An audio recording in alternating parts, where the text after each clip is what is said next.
Детский сад на 220 мест в селении Кантышево – еще один объект долгострой, который с инспекционным выездом посетил глава республики. Строительство велось в рамках программы повышения устойчивости жилых домов, основных объектов и систем жизнеобеспечения в сейсмических районах. Генподрядчиком значится фирма «Бастион Плюс». Контрактная стоимость объекта – более 180 миллионов рублей. В настоящее время объект приводит в нормативный порядок подрядная организация Магомеда Аушева. Ну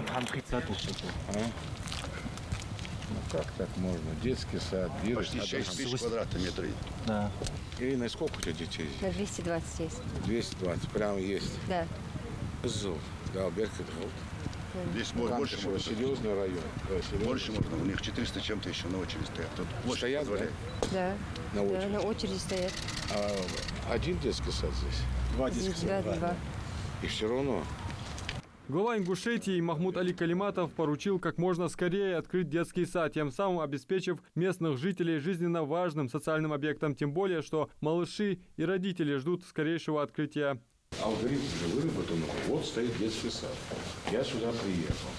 Детей уже 200 больше. Еще 200, значит, это. Великолепное здание. Сейчас посмотрим. Но я хочу сказать, дайте мне срок. 1 ноября мы его мини-имуществу передадим. Передали, а дальше что? Дальше мы должны пролицензировать объекты. Нет, лицензирование, дальше пошагово. Сколько времени? 2 месяца после передачи имущества. Дату скажите. Декабрь.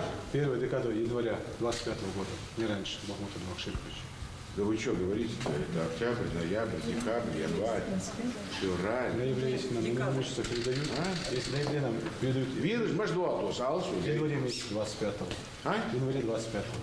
Сейчас завершены внутренние и малярные работы, установлены мебель и кухонное оборудование, вентиляционная и отопительная системы, лифт. Также у объекта свои очистные сооружения, генератор на случай аварийного отключения электроэнергии. Он рассчитан киловатт, чтобы он... Да, рассчитан на 200. На сколько? 17-10 секунд он в раз должен включиться, да? Да. Да? У нас без нее. То есть свет, Юрий Михайлович, перебеждаешь. Вентиляция работает. Работает. Цена акба. Работает. Опять вирус, ты что? Я хожу, но это мам дали Макшрикович. Указ уага зря мака. И да, полгия все вопросы. Да она не специалист. Понимаешь? Она только может вам... Вы берите, стройнадзор, все равно надо привлекать сюда. Вопрос наличия компетентных кадров – один из главных, отметил глава Ингушетии, подчеркнув, что нужно набирать специалистов с опытом работы с детьми. Образование должно быть. Она должна с ребенком давать. Да. В ходе проверки по игровым, спальным и другим кабинетам глава Ингушетии сделал несколько замечаний, в основном связанных с вопросами избежания детского травматизма. Я думаю, достаточно, если проветрить вот так. Можно так оставить. Правильно? Вот, да, это заподлицо сделай. Ну, ходила же.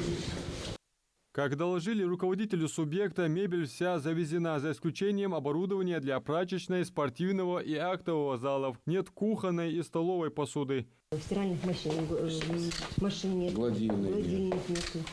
Вот даже здесь раковин умывали, да, посуды. Тоже нет. А в комплексе они же должны были кухни быть. Должны были, нет. Проблему с нехваткой необходимого инвентаря и оборудования для скорейшего функционирования детского сада глава Ингушетии решил на месте. Нему детский сад, а и лати десятер, я бирж мадивей. Вейн хаден ахче, вебах на халуф душ. Асфальт хуболыш, нет хуболыш. Детский сад хуболыш, больниц хуболыш. Руководитель субъекта затронул все аспекты жизнедеятельности дошкольного учреждения, выделил ряд задач, стоящих перед министерствами образования и строительства Ингушетии, в том числе с оказанием консультационной и иной помощи заведующей детского сада номер 1 Ирине Албагачиевой. Махмуд Али Калиматов обратил внимание на вопрос озеленения прилегающей территории, поручил привести в порядок ограждение вокруг учреждения. Уже после глава Ингушетии пообщался и с родителями, которые с нетерпением ждут открытия детского сада. Очень много родителей Вот постоянно интересуются. Откроем официально 25 января. Адам Мережков, Султан Магушков, Магомед Яндиев, Магаз 24.